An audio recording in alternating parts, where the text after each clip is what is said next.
Hi friends, Charlie here, and today it's the 18th of March, and I just wanted to show you what came in the mail. This is my rather, let's be real, hastily put together, but not written hastily. Oh yes, look at it. You can actually read it well, and it looks like a poetry book.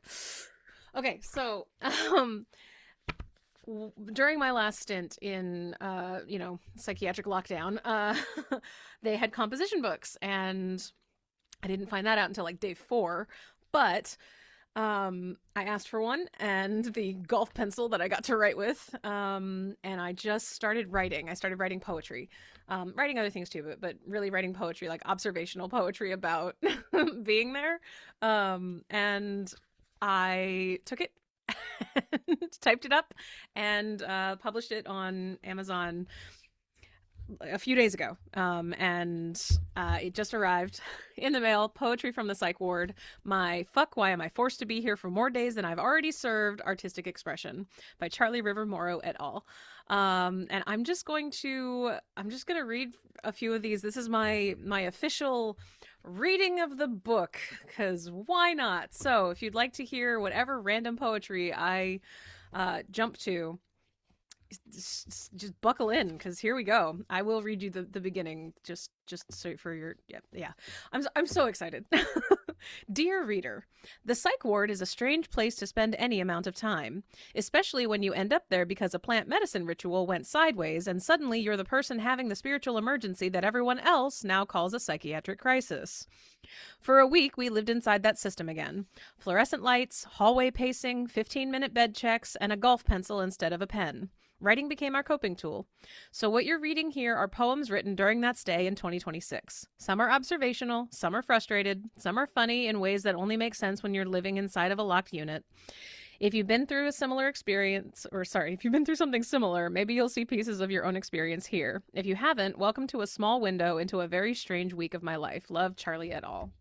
And I know I do us and we and my, and I go back and forth. All right, I've already read the first one on a different video that might be going out after this one. I don't know. I don't know. Yeah, we're going with random here, okay? We're just going with random here. Where do I even want to start? Sure, random violence. We'll start there. We were all enjoying lunch, one patient sitting alone. In a flash, he'd been punched from behind, his glasses breaking as they slammed to the floor. Answers from the aggressor never came. Random outbursts are common here. I remain convinced it was a burst of racism aggression. This week is filled with men who outnumber women 2-to-1.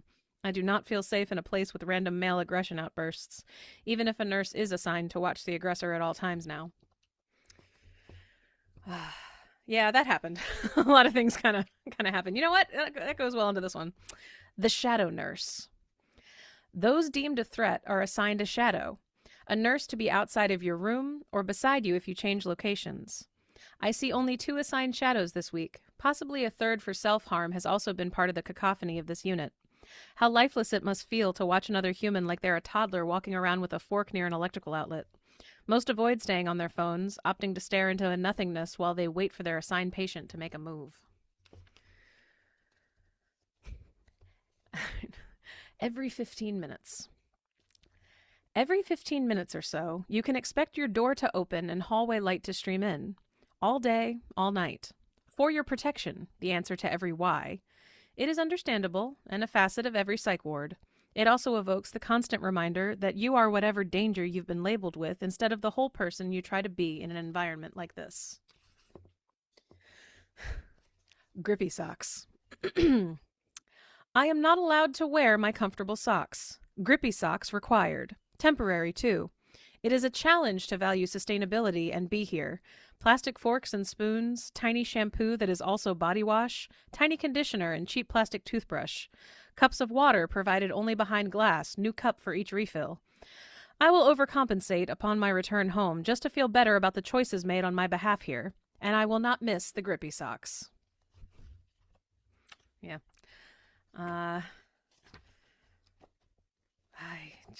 There's so many options. Okay, vegan food.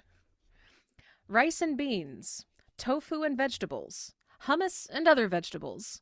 This has been my diet when they've not been serving me chicken tenders. It took 6 days before a clinician indicated my dietary needs on my chart. My nightshade allergy, too. Perhaps too many feel we all deserve to be incarcerated, and food is food. Not all, and I'm grateful for those who helped and provided me with manufactured sun butter and jelly sandwiches while I waited for a tomorrow's menu written by me instead of whatever meal was for all.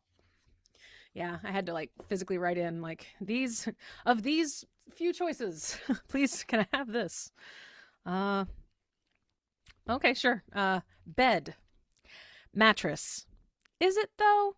My body aches with the pain of stiffness from my sleeping situation. Nurses are numb to the complaints.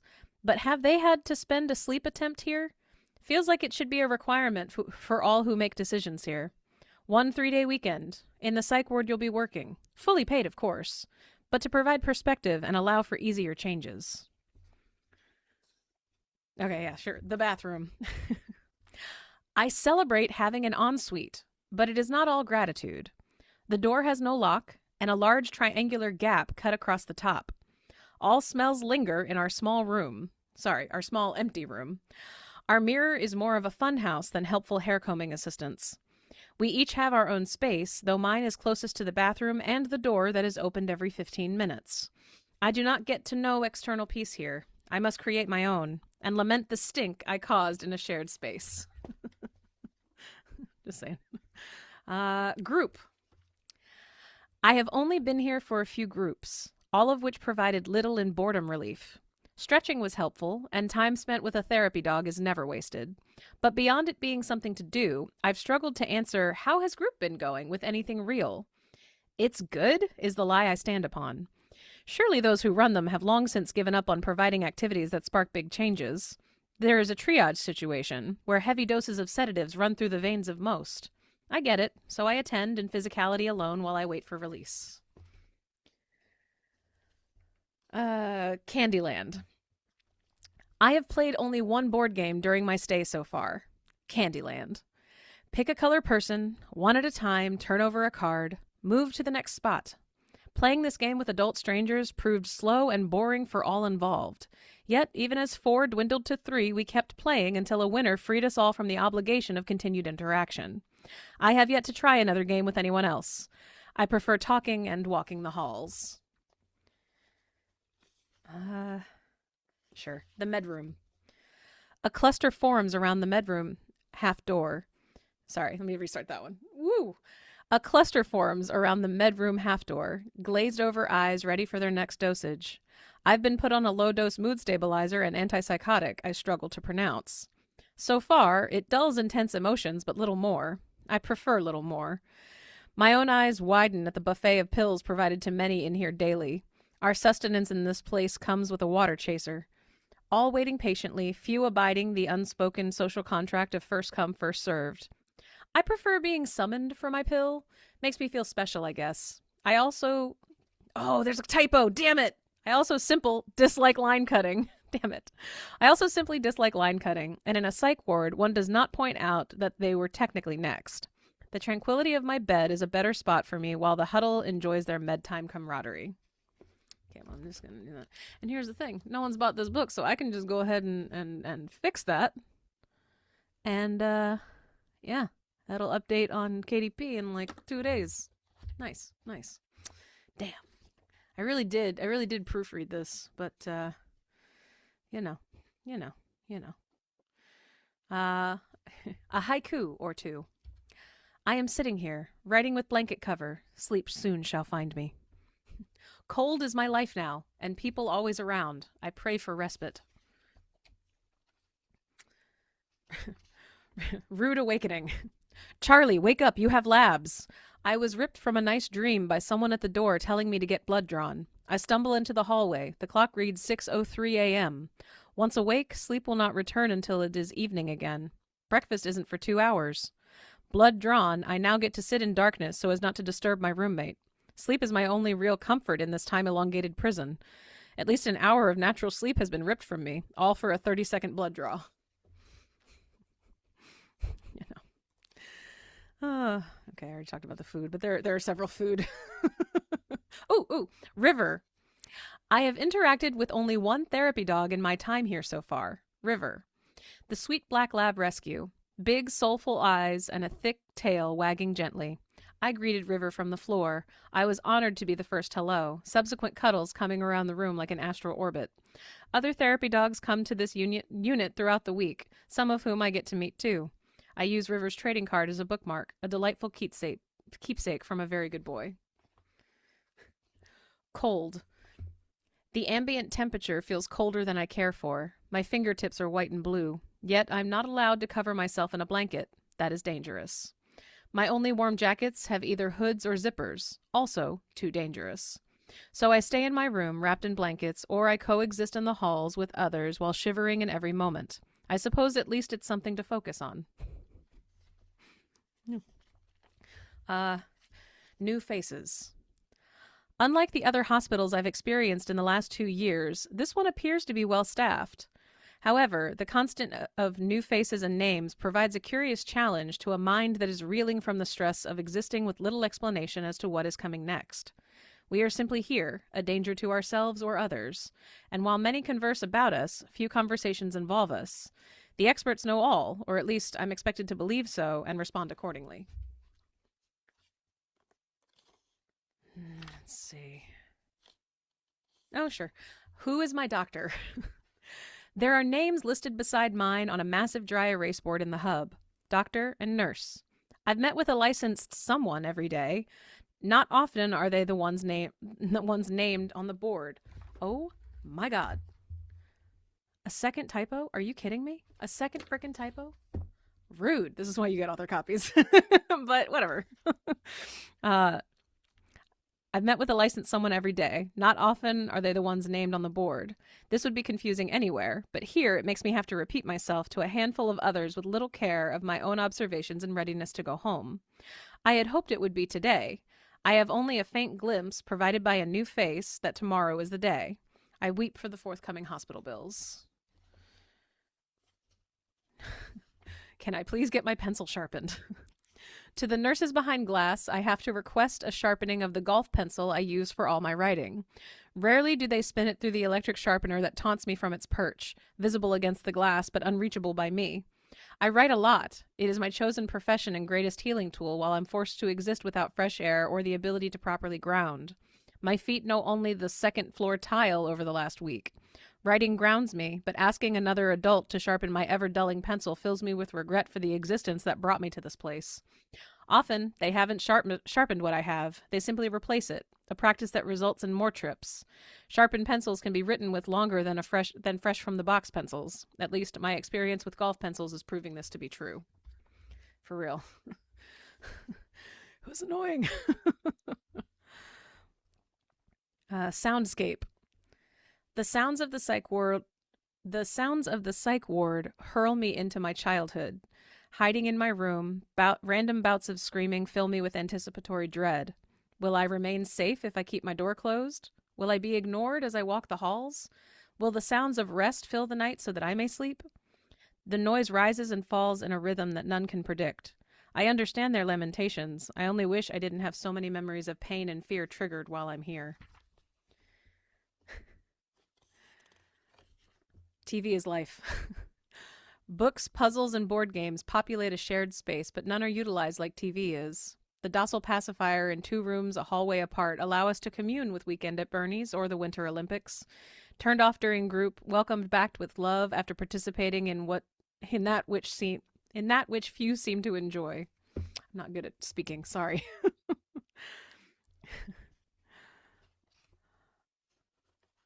Oh, man. No one wants this. None who roam these halls is interested in any more days here.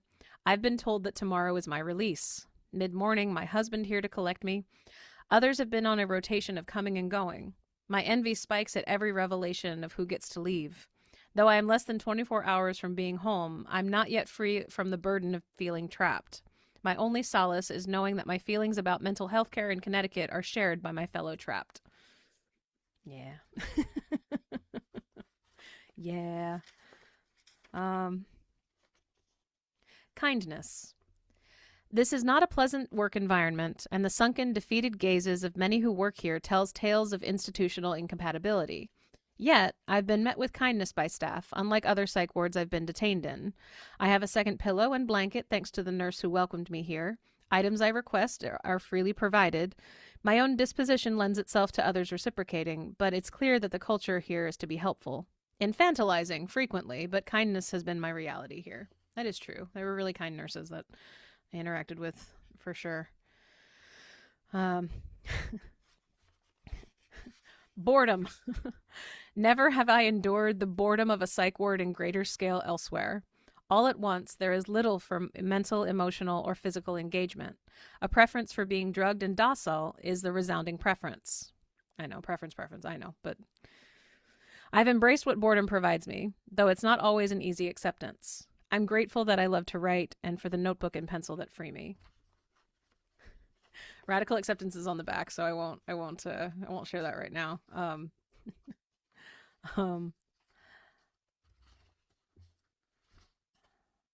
yeah, I'll do two more. Okay, here come the COVID symptoms. I am 18 hours from release, and with a sudden punch, my throat now burns, my right eardrum throbs, and my nasal passages and cheeks feel inflamed. I've been surrounded by droves of new people in a hospital for a full week today. It feels fitting that a week here would be punctuated with a week in bed at home, unable to live fully thanks to the deathbed that COVID always provides. And I'll leave you with this one. Sleep. A light is always on. The bed evokes soreness. The door opens regularly for bed checks. And my roommate roams throughout the night. Even with medicated sleep, I am awake throughout the night. This is no place for rest, and I am grateful that my time here is coming to its conclusion. I'm excited to sleep in my own bed and enjoy my life routines.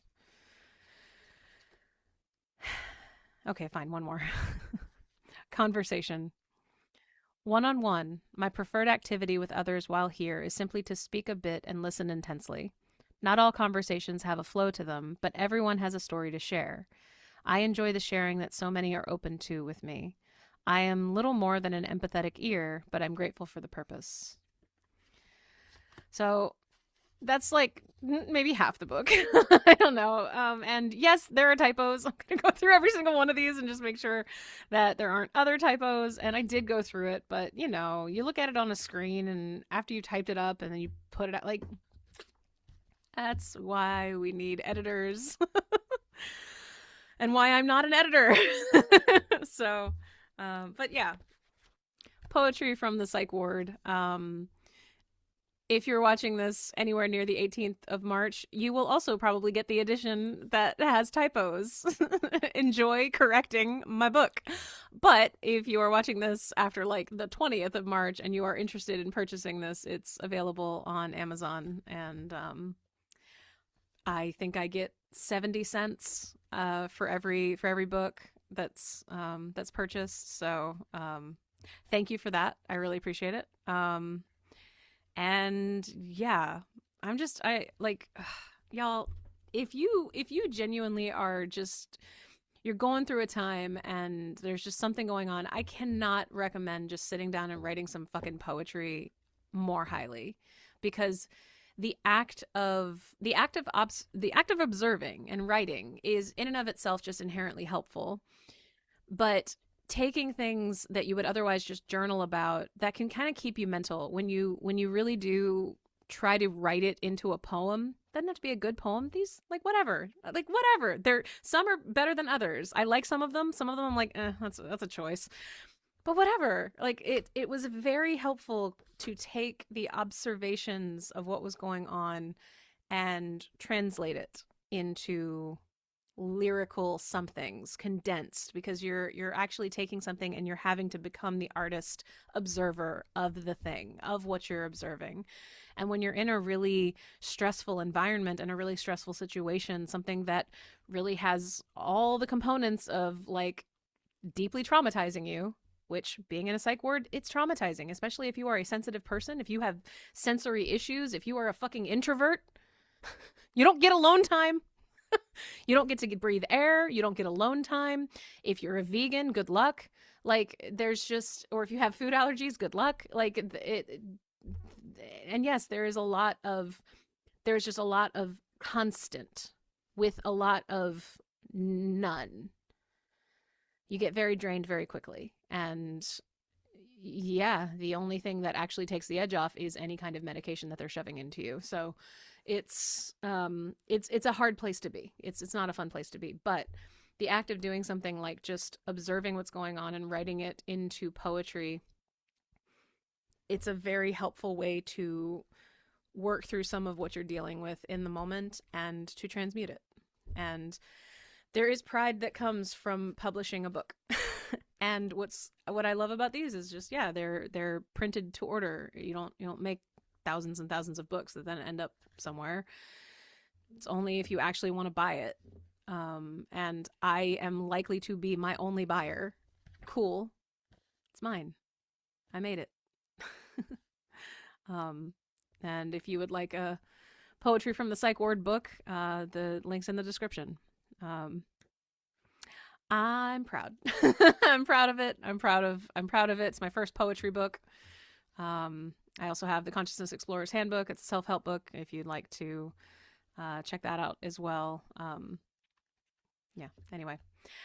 Thank you so much for watching. I'm going to go update this and update the innards for the KDP listing so that there are not typos. My bad. But if you want the typo version, again, go get it now. Good luck. All right. That's it for me, for real. Thank you so much for watching. I love you. We'll talk soon. Bye.